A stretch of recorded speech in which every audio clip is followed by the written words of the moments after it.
What's going on, guys? We are here in the bowels of TD Place Arena in Ottawa, getting ready for the first week of Volleyball Nations League. We get kicked off tomorrow. But first, before that, we are here with the newly appointed head coach of Canadian Volleyball, the newly appointed head coach of the Maple Volleys, Mr. Ben Josephson. First of all, Coach, congratulations on the appointment. Congratulations on your new job. Personally, I can't think of anyone else within the Canadian Volleyball sphere who would be more deserving than you. There's a few people up there, but given your track record over the past decade, I think it's more than deserved. So congratulations. Yeah, thanks. What does it mean to you to be head coach of Team Canada? This is the dream. This has always been the end game. There's nothing bigger in coaching than coaching your country. So coaching Team Canada as a Canadian in my chosen profession, this is it. There's no greater job in the world than this one. So that's how I look at it. It seems like Trinity is a pretty hard place to leave, considering the numbers of years you've been there as an athlete, assistant coach, and now head coach. Is this really the only job that you would consider leaving that situation for? Yeah, I think the way I joke about it is I was at Trinity for 22 years. So 22 years I was a Spartan, but I've been a Canadian all my whole life. So there's the one thing that supersedes my time at Trinity is this. And so I think that's kind of the way we look at it. And I loved my time at Trinity, but again, the opportunity to expand and coach your country at the highest level there is and try to do something that's never been done before is the challenge of a career, of a lifetime. You mentioned kind of like when did you start thinking about coaching for the national team? Like when was that kind of the ultimate goal for you?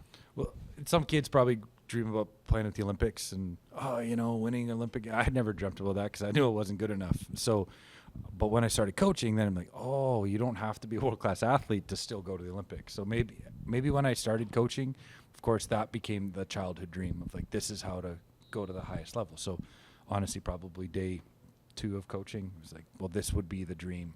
So what's the best level you can possibly coach at? It's at the Olympic Games. So then that became, the wild dream when you're laying at night and thinking about what could be. That was it. So the idea of now and then to do it for your own country is probably the best part of that dream. Winning an Olympic medal for any country would be great, but whenever you can find your profession and your heart can combine. And I think that's why Trinity was so great for me because I played there, and I will never care about a university more than I would care about the one I played for. And I will never care about a country more than my country. So the idea of my heart plus my career goals all blending, I mean, that's the perfect storm for, I guess, performance and investment and care and belief and all of those tools that drive us to really be great at stuff. Now, indirectly, you've had a huge hand in building this team over the past 10 years. We've talked about it at length before, the number of Spartan athletes who have gone on to wear the white and blue of Trinity Western to come on to wear the black, red, and white of Team Canada. You've been in the Canadian program for a while now, both on the men's side and the women's side at different levels, but what's it like now putting on that sweater, that shirt, that jacket every day with Team Canada on your chest? Yeah, I told my wife a few times when I come home after a practice, and she's like, "How was it? Are you getting used to it?" I'm like, "No, I will not get used to." And I, as I'm saying, I get tingles and juice, in my spine. I'll never get used to the idea that this is the country's best volleyball players, and we get to go line up against the other best players in the world. I mean, I'll never get over how exciting that is. I don't really know what else to say about that. As far as I think the what's made Canada great so far and what's allowed us to make these last Olympic quads and be a part of what Glenn was building was it was the whole village of the volleyball nation. So yeah, and even we talked about that at Trinity as well. Think of all the club and high school coaches that produced the players that wore the Spartan jersey, and think of all the different university coaches that were a part of producing the quality of men that are now part of our Maple Volleys group. And I think that we're a small volleyball country, but a small army can beat a big army because of mobility. And I think that has been the strength, is we can teach information and adapt our systems faster than a massive volleyball world. So we'll never have the depth of numbers, but we could be more mobile and more creative in the way we teach our stuff and the way the information flows. So I think, Glenn was great at equipping all of us with some tools to help supply our athletes so they could perform well in there. And I know that there's a chance for us to even do that better. And that's one of the strengths I'll have naturally is I'm very connected to the youth sports coaches currently because I've been with them for the last, 15 years. You're technically still one of them. Yeah, right. correct, exactly. So what an awesome opportunity for us to disseminate information in a way that we can upgrade 32 programs this fall and get those athletes all playing a more consistent brand of Canadian volleyball, which will lead to faster upgrades in Gatineau. And I think that's our next evolution on top of this beautiful foundation that was built through Rio and Tokyo. You mentioned kind of working with the youth sports schools. How cool is it to get to coach some of those athletes that have caused you so much harm over the years? The guys like Brett Walsh and Riley Barnes, Stephen Marr. Like these are guys that were thorns in your side for many years, and now you guys are on the same net together. Totally, and I recruited all those kids. Of course, when they were kids. Yeah. But now they're men, and now I get to be on the same side of them. And like you said, it was so awesome and fun to compete against those guys when they were in college. I really wanted them to play for me, and so I recruited them heavily. And now it's just neat to all just join forces and line up, look in the same direction, and put a flag on your shirt. And so, I've admired their games as from across the net, and now that they've been overseas, and it's just so fun to collaborate with these guys. So, the main three pillars we talk about that are foundational to what we're about is problem solving, collaboration, and relationships. And that collaborative approach with these pros has just been so fun. Is Steve, what do you like to do? And great, you love this, and this is what I like us to do. And then we're figuring out a problem solving the solutions and just talking to these professionals and all of the things they've learned through their Olympic quads and their professional teams has just been super eye-opening and exciting because the game is still the game at every level. The principles of volleyball don't change, but the precision and the decision-making component of it is just it's so cool to watch kind of how these pros operate. It's just another level. You talk about collaboration, and there's collaboration on the coaching staff too. Mm-hmm. You've got Brock Daviduk as one of your assistant coaches, and he's literally been your biggest rival for how many years? Just beat you in a national final. Mm-hmm. What prompted you to get on the phone and be like, Brock, I want you to be on this squad? Yeah. So the most important thing is we have to get the whole nation on board with this, with what we're trying to do. And we just targeted which coaches. So, the first phone calls I made were Dave Preston and Brock Daviduk, because the majority, there are more of our national team athletes at those two schools. And then Mike Hawkins is the other one. And then Schreimer's at Trinity coaching where I was. So those four schools. Right now, the majority of our athletes in our system have come from those four schools. So there's the first four calls, but then so now there's a call to Mount Royal, and it's a call to Queens, and it's a call to everyone. Like Oda's out here doing the next gen from Dallin. So then next summer we got to get another group of coaches in, and we need all the coaches in the country all showing up to Gatineau, investing in the next generation. But Brock and Dave were my first calls because I've had to compete against those two coaches long enough to know how special they are at their craft. And then when you get to know their players and how highly they speak of Brock and Terry and Dave, like from their former players, you just get a little bit of an insight to what kind of quality men they are. And those are the types of coaches that we want. And I think that's where Canada, we're just so incredibly blessed with how many great people are coaching our players. Obviously great coaches, but I think doesn't get appreciated enough, and as being one of their peers for so long, and I know what kind of quality we have teaching our generation. So we got to reunite the clans and mobilize the troops. And again, the small army can beat the big army if we're mobile enough. And that's our next steps to the development model. You'd probably have Preston on this coaching staff if he wasn't, wearing the Volley Rouge uniform. Yeah. Oh, he was until we had him as one of our lead assistants until he much deserving job with Australia. And he gave me the call and said, I got this offer, and it was breaking him up because nobody's more Canada than Dave, but nobody deserves an opportunity to coach international more than Dave either. So Agreed. We're so happy for him. And he and I, had some frustration because we were so excited to work together, and we spent about 6 weeks on the phone and on Zoom starting to set stuff up, and I just think he's the best. I told my wife, I think Dave and I would be best friends if we grew up together. Like, I just think the world of him. And obviously his career speaks for itself. And I can't wait to play those guys in Bulgaria and get to, bump shoulders with him again and line up across the net one more time. And now we just got different colored jerseys on. But I'm super happy for Dave, but really sad for us that we don't have him with us. It also speaks to, I've really found that the past decade or so, there's been such a huge growth of coaching in Canada, and we're seeing such good young coaches come through. You talked about Mike Hawkins. Yep. You've got Matt Kruger on his staff who's working with the women's team. Literally coast to coast, you've got young guys sprouting up and running some good things. Do you think the coaching quality in Canada is higher than it's perceived? Because we don't have that pro league, do you think we have a lot of pro level coaches who are coaching at the U Sport level? I don't really know about that, because I still can't even define what good coaching actually is. I think that's a whole nother discussion. That's another conversation, yeah. But what I love about what we're doing in Canada is I think the science of learning and some of the things with motor learning and challenge point hypotheses, different scientific methodologies to coaching are becoming common now.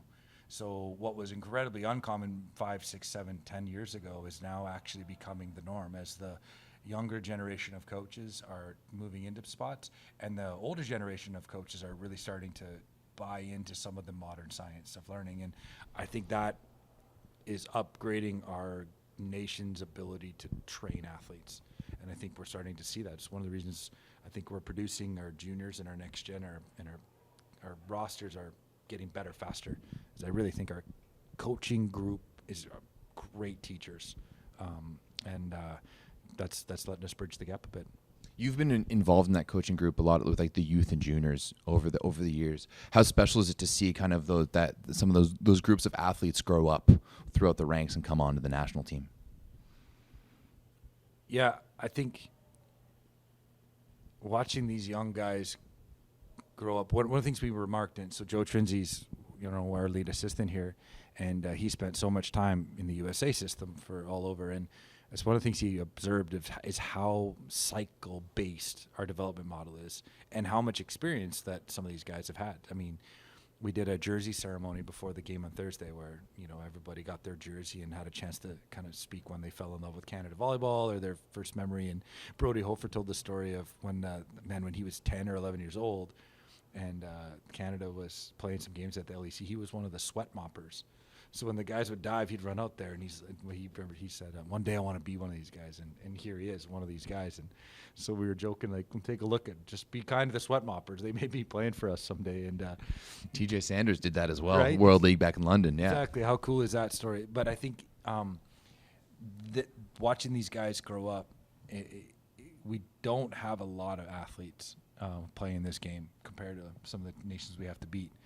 But what we do have is, man, like the love of our country and the love of our sport is pretty universal, and the legacy that's starting to happen. So we got multiple, legends of the program's sons are starting to come through and start to make their appearance. I mean, obviously Nick was the first, but I mean, there's Walsh.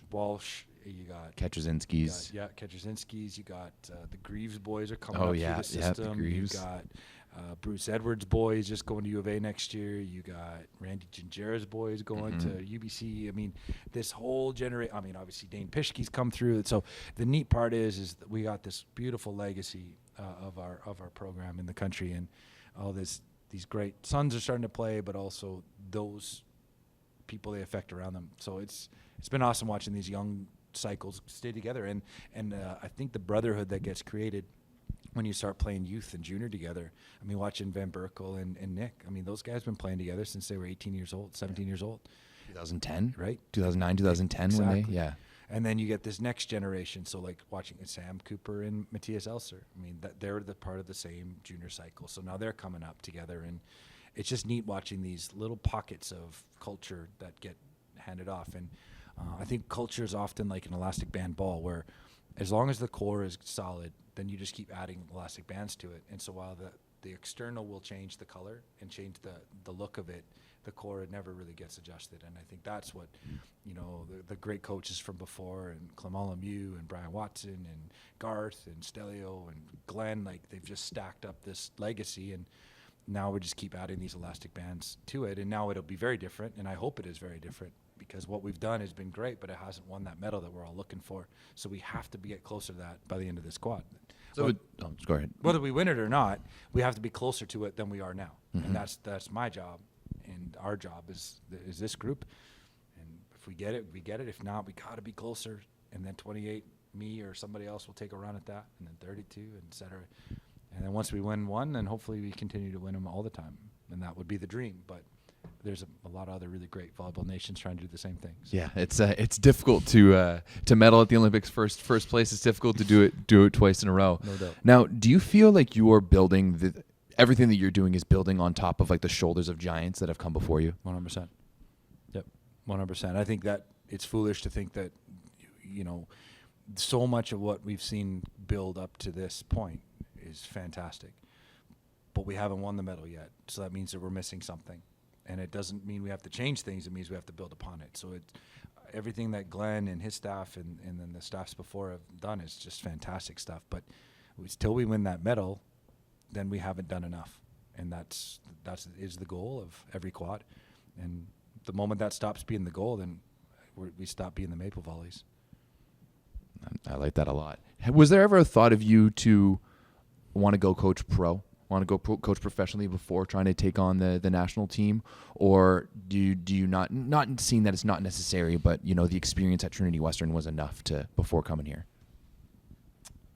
I think the easiest way to answer that is there's always more to squeeze out of every context, and I don't think I squeezed out everything at Trinity. There were some goals that I had set out that we didn't accomplish, and I was very, very prepared to continue to strive for those. But I think anytime an opportunity comes up, it's like, where does it fit in your paradigm and what you're about? And being a part of something that is just the job is something I've always been concerned of. And this is like a dream scenario, and it means a ton to me. It's not just a volleyball coaching gig. Neither was Trinity. And I don't know. I hadn't come across another opportunity that struck my heart the same way. So it was a pretty easy transition from Trinity to Canada. I don't know what's next. I've never thought past this. Let's just stay on this step for now. This has always been the end game, and now we're playing it out. We don't really need to look past. We just look at the here and now. And the here and now, I got in on Saturday, got to watch you guys play France, got to watch you guys train today, and just speaking with some of the players, it seems like, there's a lot of learning happening for everyone. As you said earlier, the young guys are coming in, they kind of know the system, but they're learning how to be pros. The pro guys are coming in.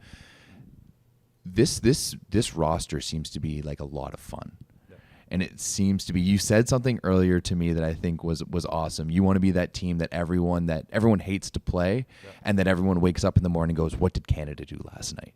Yeah, like there's three kind of things that you never want to worry about what other people think or say, but there are things that other people think or say that will tell you you're on the right track. And one, we want people to say that Canada is the most improved team in the world. So at the end of this summer, we want that reputation. I don't know what that looks like in wins and losses, but that's what we want, because we control how much we improve. We don't control how many matches we win. So we want to be the most improved team in the world every year, and that just leads into our principles of collaboration, problem solving, and relationships. But there's the other two funner parts, which we want to be that team that's hard to play against. So you see, it's like, crap, we got Canada tonight. Those guys are hard to play against. That's a dream.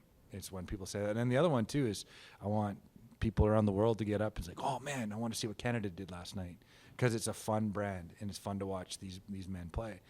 And I think the combination of those three things means we're on the right track. It means we have a great learning environment. We're playing a brand that's fun to watch, but also fun to play.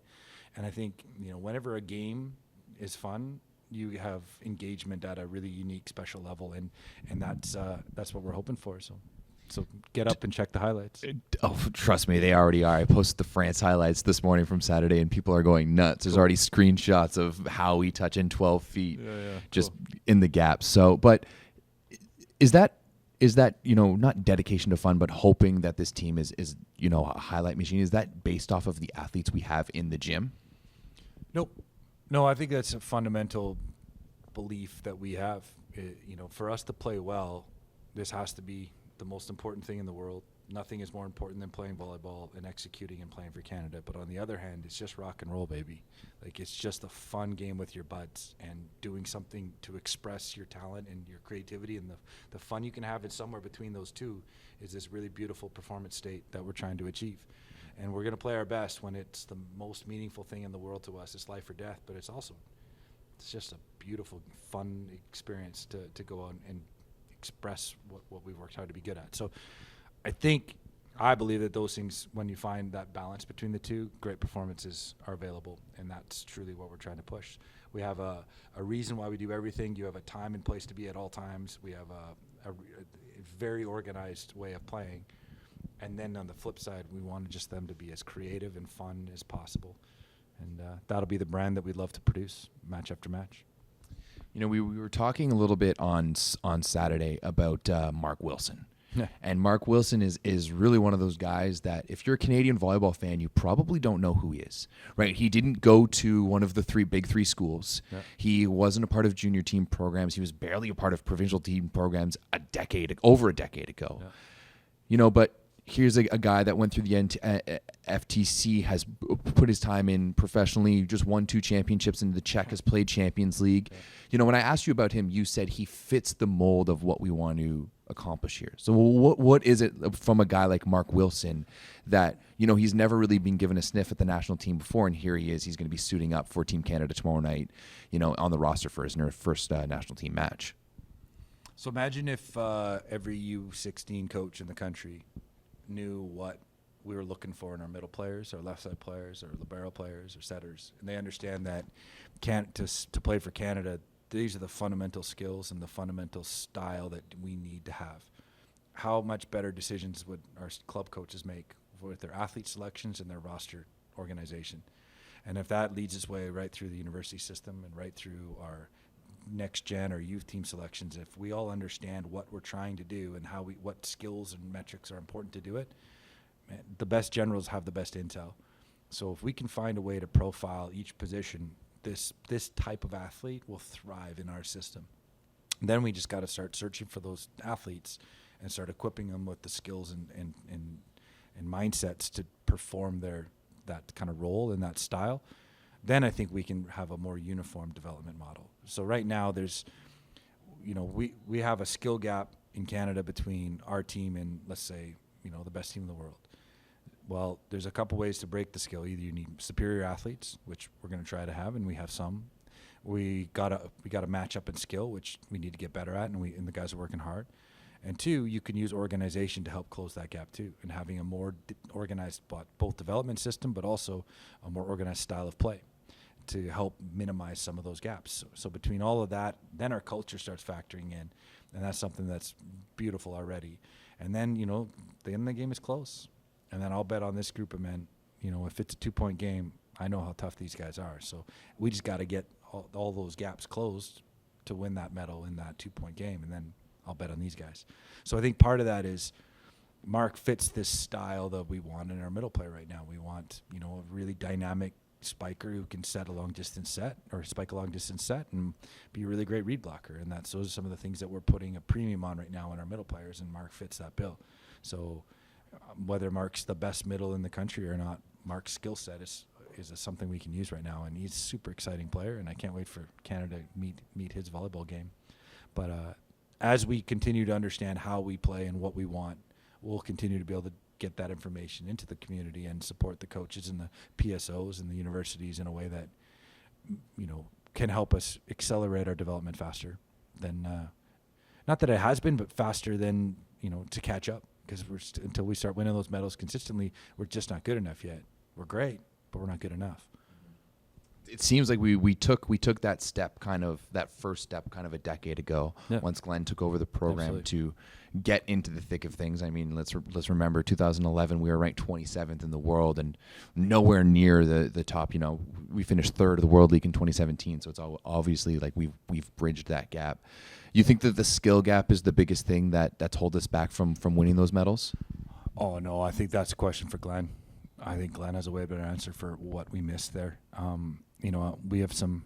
I'm more tried to identify the gaps moving forward. I didn't spend a whole lot of time looking at what was missed. I know Glenn has answers for all that stuff. Mm-hmm.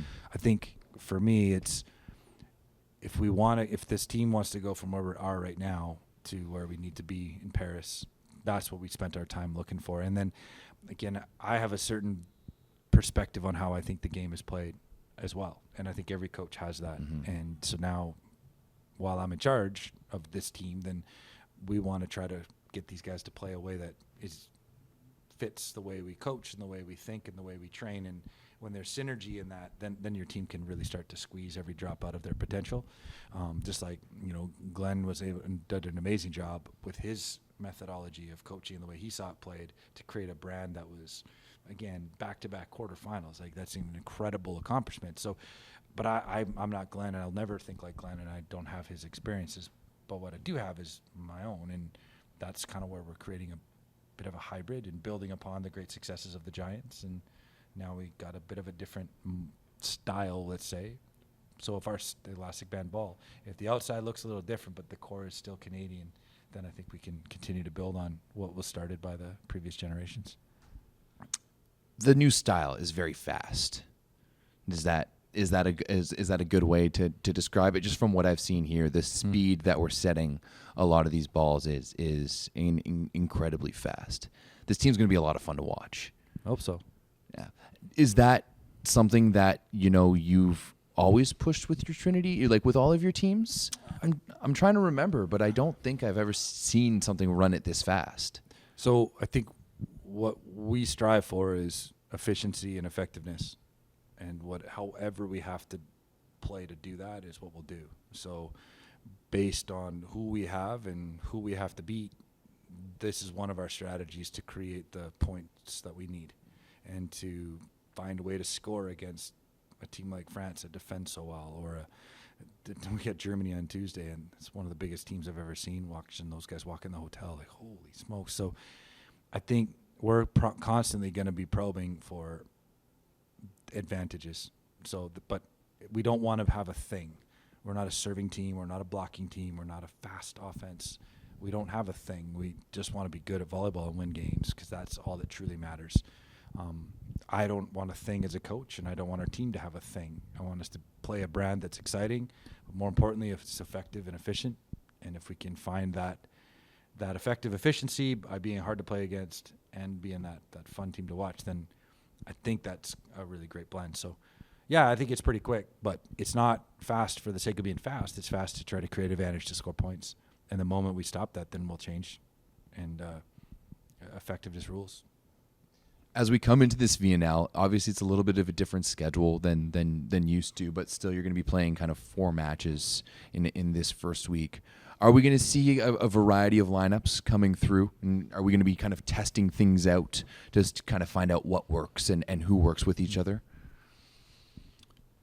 Yeah. I mean, we only have 14 athletes, and we have 4 matches in 6 days. So that's a lot. And we're early in the quad. I mean, Brett Walsh had a good analogy last night. He's like, he put up his book and he said, "This is Olympics and this is us." And like, I mean, we're barely noticeable started on this journey, and so we have to stay on track to be great in 3 years.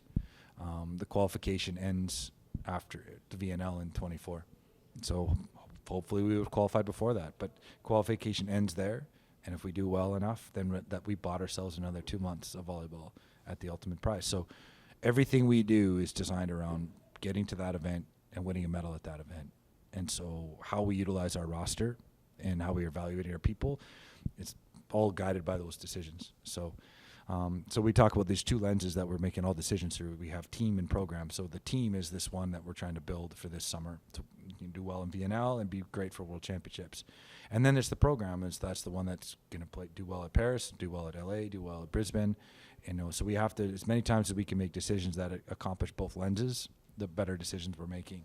So I think that will guide a lot of our stuff here as well, is how we play young guys like Elser or Howe or Dustin Louis versus how we leverage Mar and Hogue and Blankeno. I think need to accomplish both those goals. So, yeah, I mean, 14 guys, you're going to see them all this week for sure. and in what capacity and how often, I guess we'll have to see how the day plays out. But all 14 guys will get some spin, and you get to enjoy this new brand of Canadian Maple Volleys. It's going to be fun. Now, with this new Olympic qualifying, every match it matters. Is that something you're aware of, or is that something that you kind of, especially at like this far away and at this point, you kind of need to push to the back of your mind and like, let's focus on getting better now so we can be the best then? Yeah, I think all of those decisions are all aligned. It's like an interwoven, rope. We have 3 main objectives this summer, right? We have to make sure we qualify for VNL 23. We have to make sure we hang on to our ranking and ideally up it. And we have to onboard, 10 new athletes into our A system. And if we accomplish those 3 goals through the VNL phase, then we've done a really good job. So if we've done all 3 of those things, then we've also moved ourselves closer to qualification and closer to performing well at Worlds, and we've enhanced our depth. And so those are kind of our main goals through the VNL. Now, how we go about it, I don't think there's no clean answer to that, and but those kind of objectives will guide a lot of our decisions through the VNL phase, and then we'll regroup and we'll get together for the World Championship phase, and that is the culmination of this summer. We want to be great at that tournament. So a lot of what we're doing here is to set ourselves up to play great at that event, and there's an opportunity to enhance our ranking and get closer to the qualification ranking that we need in case things don't go well for us at the tournament in fall of 23. You just said you want to onboard 10 guys into the national A team. That's a of your 3 objectives, to me, that's the biggest one. Like 10 guys, that's a lot of guys. Now this year, the programs, and then I do understand like we have to make up for lost time. Basically, we have 2 lost years essentially due to COVID from the past 2 years. There's a lot of programs running this year. Yep. You've got the next gen, you got B team, U23s, U21s. Where like how are you going to be involved with that? Or is it this point where, that quality of coaching from across the country comes in to help support with all of those programs? I think one of the things I love about this job is I get a chance to collaborate with all of those teams. So collaborate with the coaches and make sure that there's synergy in the style of training and the style of play for all those coaches. So the fact that we got our 21s, our 23s, and our next gen all operating, and with a lot of crossover with coaching staff, a lot of crossover with athletes. It's been super fun to strategize about which athletes we send where and who's training and why, and how we streamline, again, the top to bottom organization of the development system. And that'll help us onboard. So the guys we don't take to Bulgaria, so I had a meeting last night with some of the next gen coaches, and we were talking about, all right, so this guy may not come to Bulgaria. If he's back with you, this is what we need him to get better at. So when we bring him to Japan, then he's ready for that. And so it's this ability to strategize and communicate and collaborate with our development system in a really unique way that I think we've done in Canada before and a lot, but I don't know that a lot of nations have that much synergy through their whole model, from the A-team coach to the U21 coach, all working together on this stuff. But again, this is one of our strengths. We had all of these amazing teachers available to us, and we have this relationship basis to lean on to really upgrade our development speed. So I think that'll give us a chance to get these younger guys up to speed faster. So some nations are throwing their top 18-year-olds into the first division, like, Italy. Coletto, yeah. Right? But we don't have that. No. So we'll never have that. So we can't let that be a limitation to us. What we do have is 32 professional teachers of the game, and all bought into our culture, all for the good of development, not trying to win a professional game. So a professional coach will be limited by their needs to win to keep their jobs and move forward in their career, but none of our coaches are desperate to win a match to keep their jobs. So they're truly invested in development of both person and player. So what quality humans we're getting, as Canadian players, and the quality of learners that we're producing is the asset we have in our model. And we can also turn over a cycle. If we unite 32 professional teachers, how fast can we develop our athletes if we can get the right information? So it could be a weakness, but it also can be a strength. It all depends on how you leverage it. And this needs to be, again, the small army can defeat the big army because we're mobile. We can get 32 programs developing how many athletes more than the 15 to 20 athletes in a center in Europe. So, but can we leverage it? This will be the challenge for us. And I don't know if we can. And I know that we've been trying to do this for 30 years probably. But it does. But if it's the right path, then we got to figure out a way to make it happen. So that's got to be part of our collaboration bit, and getting all these coaches involved in our development system, and me sharing them. That'll be one of the best parts is in this off season. I'm a free agent to just like work with the youth sports coaches, work with our youth teams, and be in everyone's gyms and collaborating and sharing whatever help I can as far as the vision. And what an awesome opportunity for us to accelerate our development system in this off season. So that was one of my next questions. So in the off season, like you won't be doing FTC, you won't be coaching pro. You're just going to be correct. You'll be the head coach of Team Canada. That's honestly, that sounds like almost a dream job to you. Right. You get to be at home with your kids and family during the year. You get to kind of go around and work with everyone. And I know you love that part of it. So it seems like a very inclusive model. Yep. To be working with. Is there, is that going to extend kind of to anyone? Is anyone going to, I know you've invited other university coaches, like other rivals from other rival schools into your gym to learn. Is that going to be something that's going to be extended to almost everyone? 100% collaboration, relationships, and problem solving. Yeah, this is it. Yeah, and it's not a put it on a T-shirt. Yeah, it's not a cliche. It's not a tagline. Like, this is who we are, and if we truly believe in those things, then that's what we got to be about. And we have to build the relationships with all of the stakeholders. PSLs, youth sports coaches, club coaches. We have to collaborate and make sure that every piece of information that can help this program needs to be included and evaluated, and then we got to make sure that the problems that we can find, we're solutions based, not dismissive. And I think I've been incredibly guilty of that in my career. So some of the things we're doing in the middle patterning, I dismissed maybe 5-6 years ago because a college coach showed me some of this stuff, and I'm like, that's never going to work. How short-sighted is that of me that all of a sudden 5-6 years later, I'm like, this is an awesome tool. And I'm remembering back to some of the stuff he showed me. I'm like, geez, how fixed-minded was I? And we just need to continue to challenge ourselves. We don't have the luxury of being fixed-minded and missing out on anything, no matter who says it. So what is the problem? And then let's find a way to find the solutions. And this, again, we have our limitations as a country, but we also have incredible strengths. So the more times a team in a country plays in their strengths and stops worrying about our limitations, the faster we're going to accelerate towards our goals. And that has to be our mindset. And we somehow have to have enough humility and growth-mindedness to search out the solutions that will give us the edges. Is there any concrete expectations with this team moving forward, or is it very much like a wait and see? Like you said, you had your goals of staying in VNL and doing well at World Champs, but there's no we need to reach this position or else everything else is a failure type of scenario, eh? Yeah, and I keep trying to express that to the fellas is we're not good because we won a set, and we're not bad because we lost the set, and you're not good because you killed a kill, and you're not bad because you made an error. Like the emotional attachment to outcomes is what we got to get rid of. And so if we can figure out,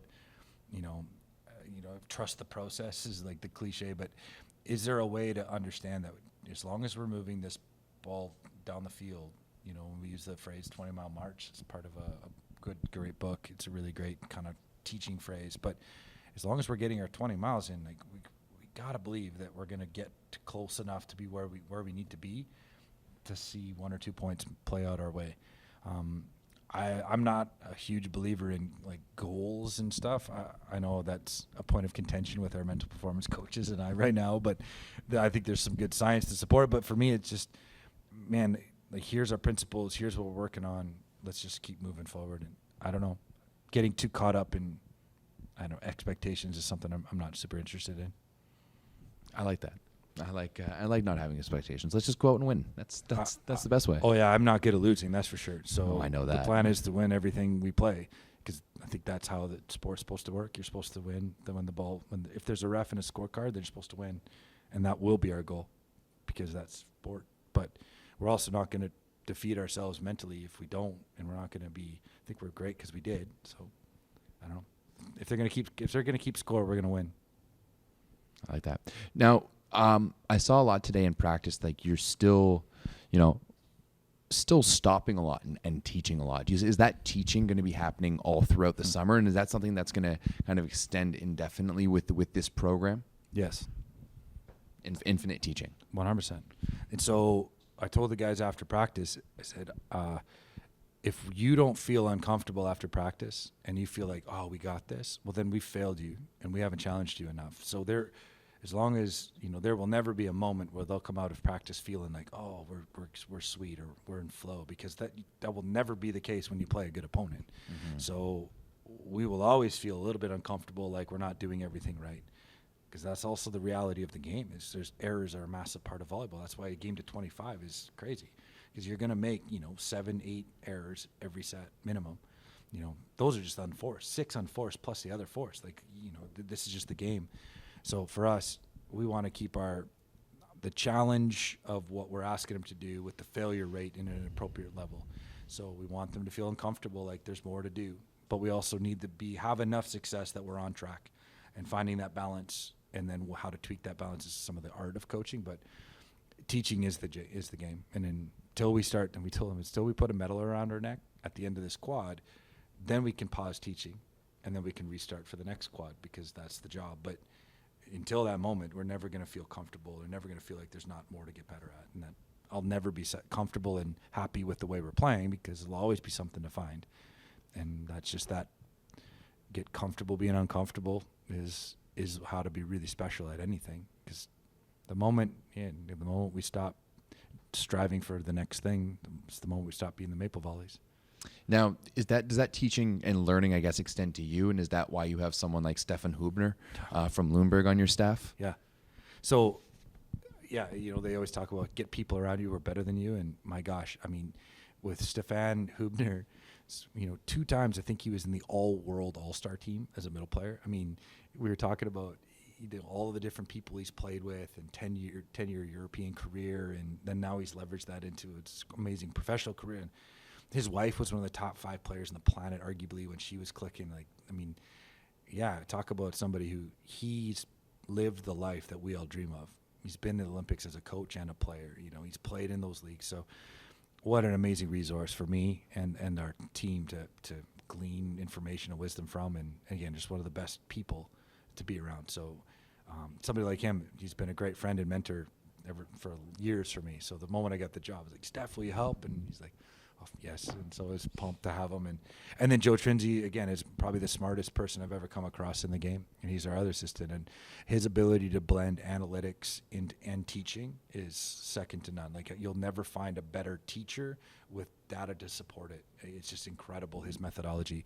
So we have these 2 just incredible people, let alone, Brock, who's not with us this weekend. But, again, Brock's lived this life. He's one of our alums and our legends of the program. He's now leveraged that into an incredible coaching career so far, and he's just getting started. Giving our access, and again, relationships, collaboration, problem solving are foundational, and we're putting these really special people in our gym to help our men be better at the game. This is the job. So, if I can get people who are better coaches than me coaching our players, then man, how greater could we be? I'm a little sad Brock is not here. Yeah, me too. Brock, I wanted to congratulate you in person for your national championship this year, but I guess that'll have to wait. As we wrap things up here, if there's one thing, and you can only pick one of them, so you can't give me the 3 that you've been giving me, but if there's one thing that you're going to be remembered for, that you would like to be remembered for at the end of your time with the Maple Volleys, which is hopefully in many, many years, many, many, many, many years. What's that one thing you'd like to be? Wow, what a question.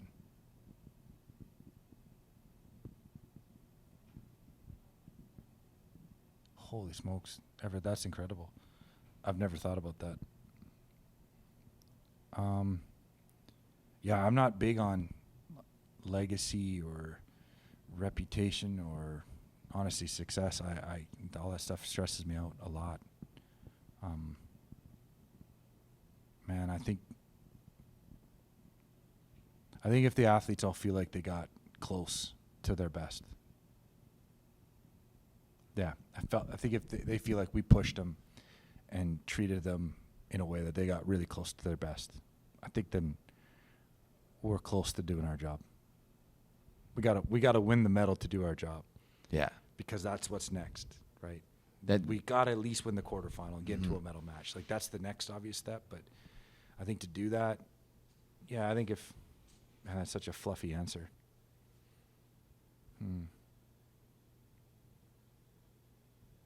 when this program wins a medal, there needs to be a correlation to this window of time. Then we've done a good job. Interesting. When So this team will win a medal. Okay. Canada's going to win a medal, and it could be in our lifetime. It could not be. This I know that will happen. all right. And when we look back, I know that Glenn brought this team closer to that than they were when he started. Like, look at that pathway.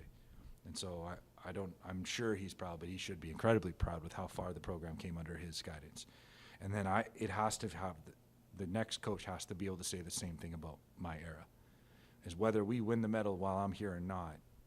That next coach who does, or what someday looks back, look what Glenn was able to do to build on, and then look what Josephson was able to do, and then look whatever the next guy was to be, and that you can draw a straight line leading to that medal that this country will win in this game.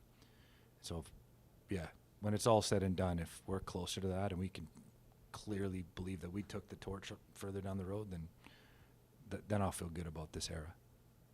I like your confidence that we're going to win a medal Hey, at that's the the job. Olympics. But do other things matter? Do the World Championships matter? Like, are those just like kind of posts as like benchmarks, or do they matter in the grand scheme of things? Like, does a World Championship medal matter comparatively to an Olympic medal, for example? Yep.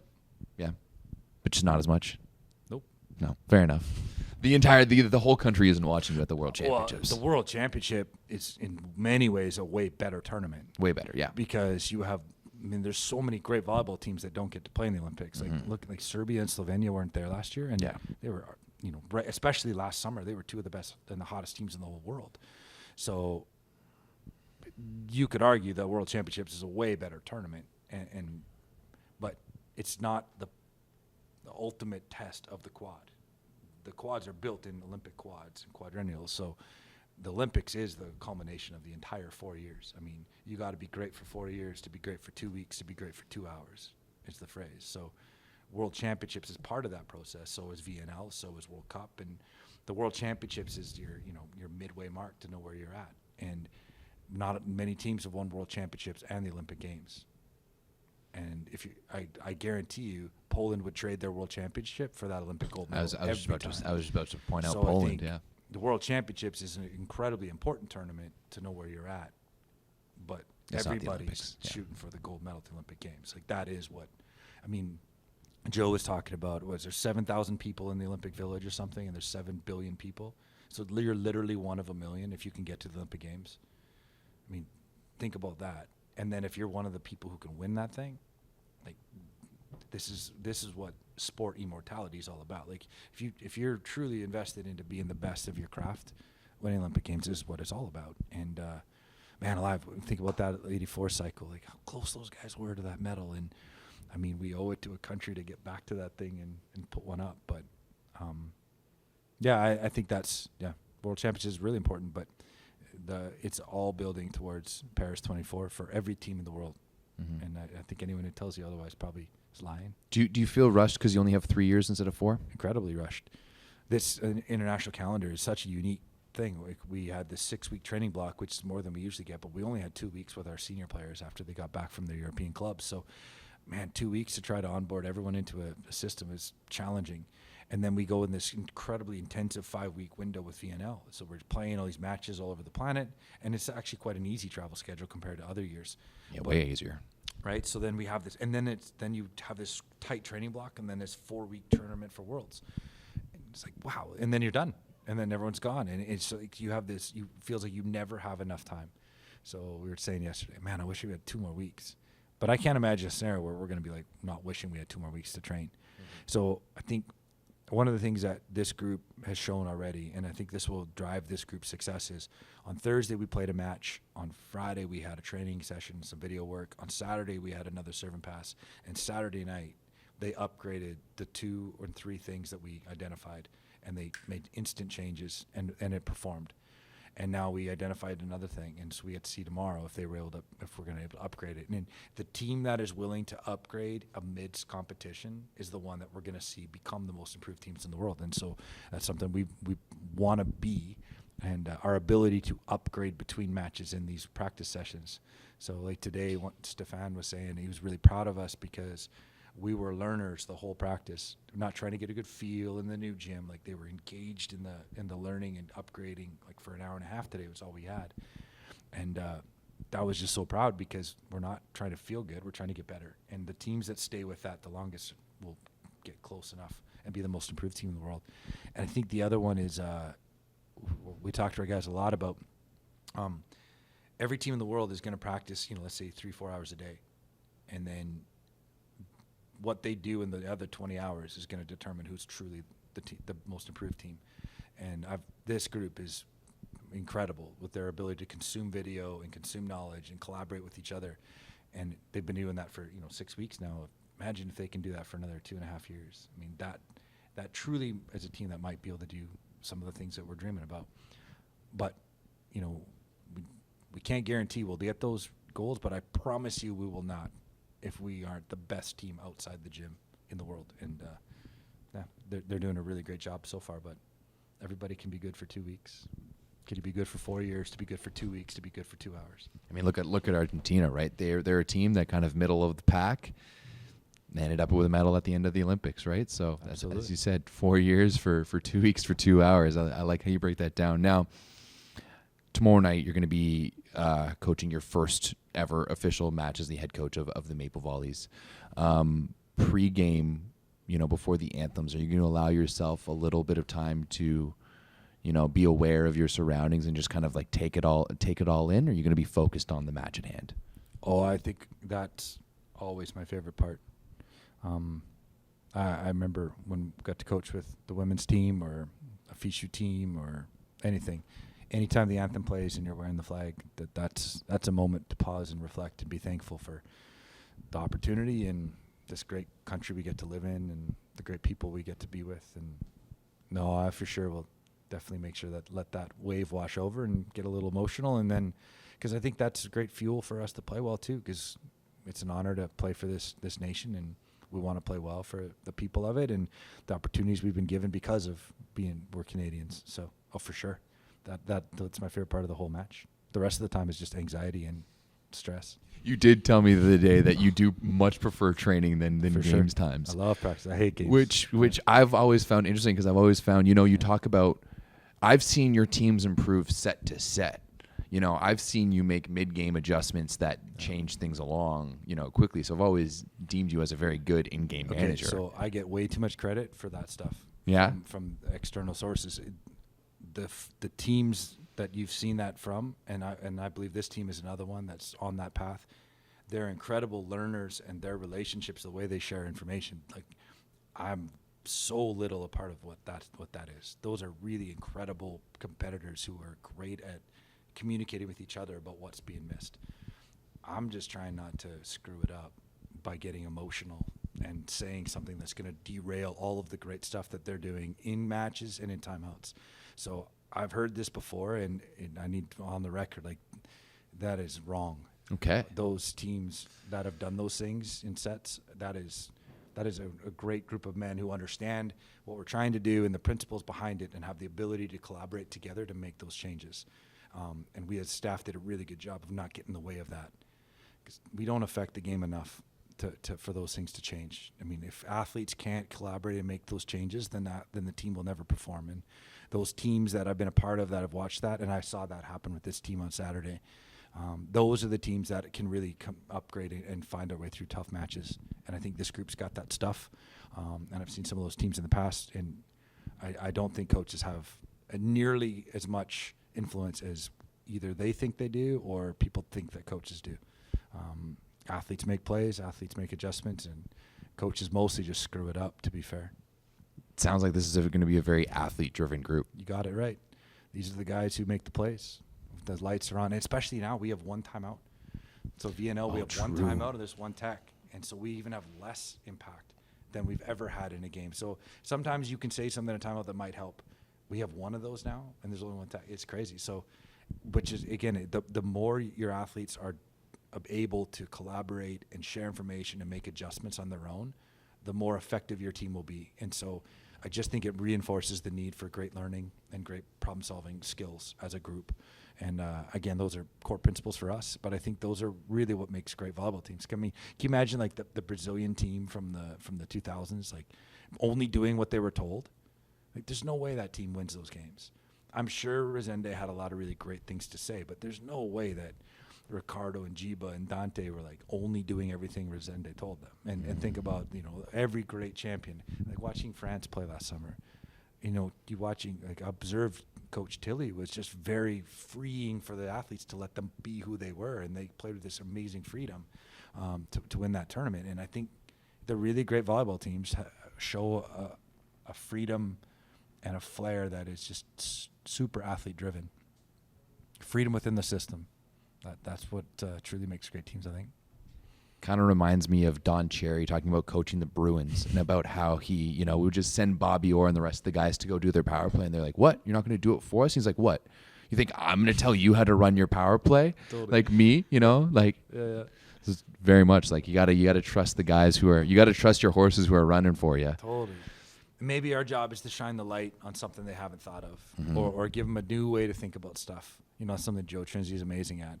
It's just think about this. Like, if you can't score it at 50%, then don't make that choice. I'm like, oh, it's such an easy way to think about it. And all of a sudden, maybe that resonates with Steve and Marr. But at the end of the day, Steve has to gather the information, make the right decision, and have the skill and physicality to make that shot. So who actually made the play? Like, let's be really clear what the adjustment was. We shine some light on some information. The athletes correlate and implement that information to their play. That's a great volleyball player or a great hockey player. And again, coaches take and get too much credit for stuff like that. And again, this is an athlete-driven game, and will be an athlete-centric team, and I think they all should be. Well, Coach, can't thank you enough for taking the time. Thank you for giving us the insight. Once again, congratulations on the promotion. Congratulations on the job. As I mentioned before, I can't think of anyone who's more deserving to lead this new generation of Maple Volleys into the next few years. So congratulations. Best of luck. Best of luck this week, and best of luck in the VNL. And we'll do a few more of these, but more in our normal style, where we stand up and then do a post game. That's we're used to those ones. Yeah, for sure. Thanks. Well, go Canada. Go Canada. Awesome. Thanks a lot, guys. Thanks a lot, Coach. Hopefully I didn't run too long there.